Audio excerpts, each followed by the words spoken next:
Today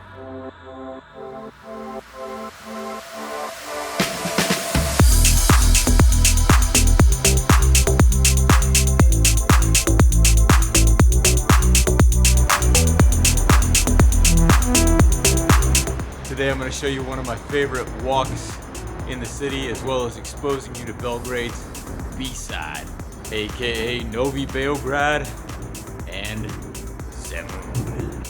Most tourists and travelers only cross the bridge to get to these splav, party, bombastic houseboats, but they miss a lot in the process.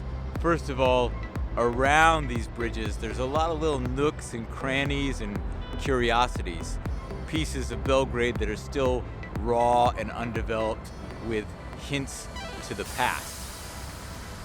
The bridge is the spot where you get your first good look at the confluence between the Sava and the historic Danube River. Such a strategic location, which is why Kali Megdan Fortress is perched right there on the hill. Built first by the Romans, and then so many waves of people added things to it. It's a real masterpiece of fortification. You look the other way and you'll see the new and slightly controversial Belgrade waterfront apartments. But right in front of them is this old rusty green bridge.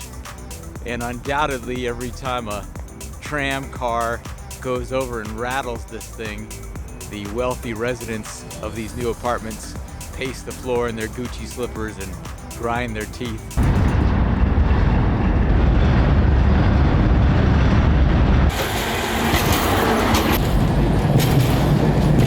You can't take the Belgrade out of Belgrade. There's still a little bit of grit.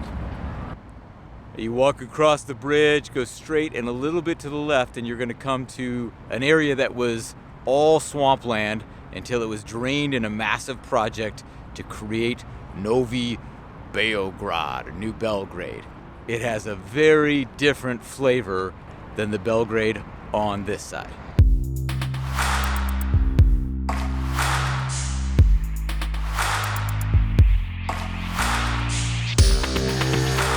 There have been settlements on this side of the Sava River for a long time, but most of Novi Beograd was built starting in the late 40s and with a lot of intention, which you can tell when you look at the map. Instead of having a name referring to its history like the Mission, or a family like the Bronx, instead it's Block 23, these massive squares on the map. If you're a fan of brutalist architecture or you're not familiar with it, come here and you're gonna get a crash course.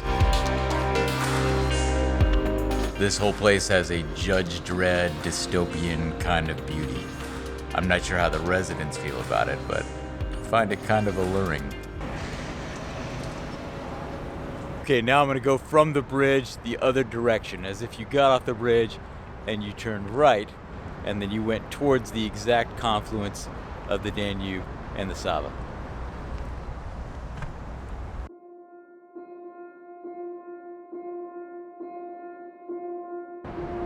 If you're a traveler, please don't contribute to this shit. Bring a canteen or a Camelback. Belgrade's got great tap water, and there are fresh springs in many places in the town where you can fill right up from a fountain.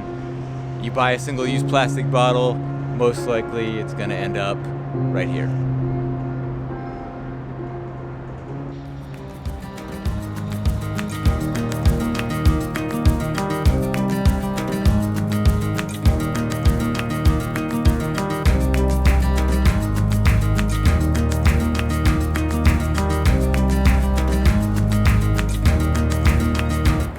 Exact corner where the Sava and the Danube meet, and for now it's undeveloped. It's a little green oasis.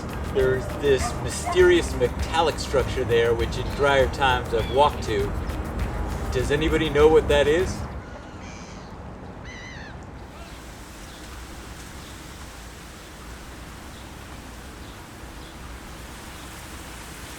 Once you hit the Danube, you just continue down this serene little path.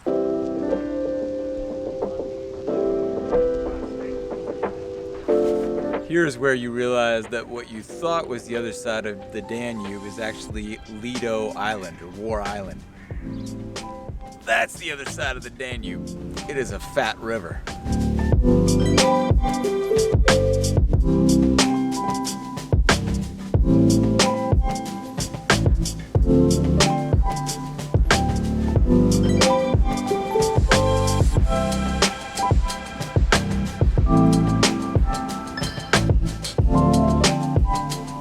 At this point, you get off the river and start cutting through these narrow streets of Zemun, heading towards the tower.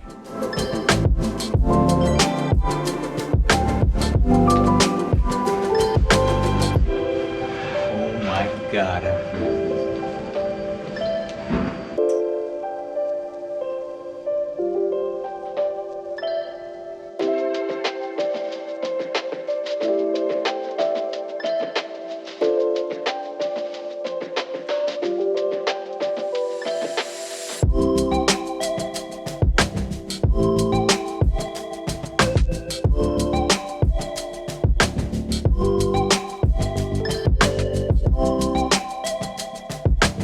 Gardo's tower is old, but it sits on top of an even older fortress, which is now kind of in ruins and just absorbed into the hill. There was a moment in history when this belonged to the Austro-Hungarian Empire, and that was Serbia, backed by Kalemegdan Fortress, and they were firing artillery back and forth at each other. Now, all one country.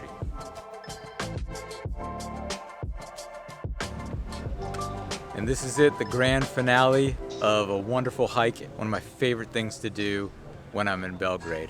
I recommend you take a day, hike from the city all the way to this tower in Zemun. I'm Jonathan Legg. Thank you for watching.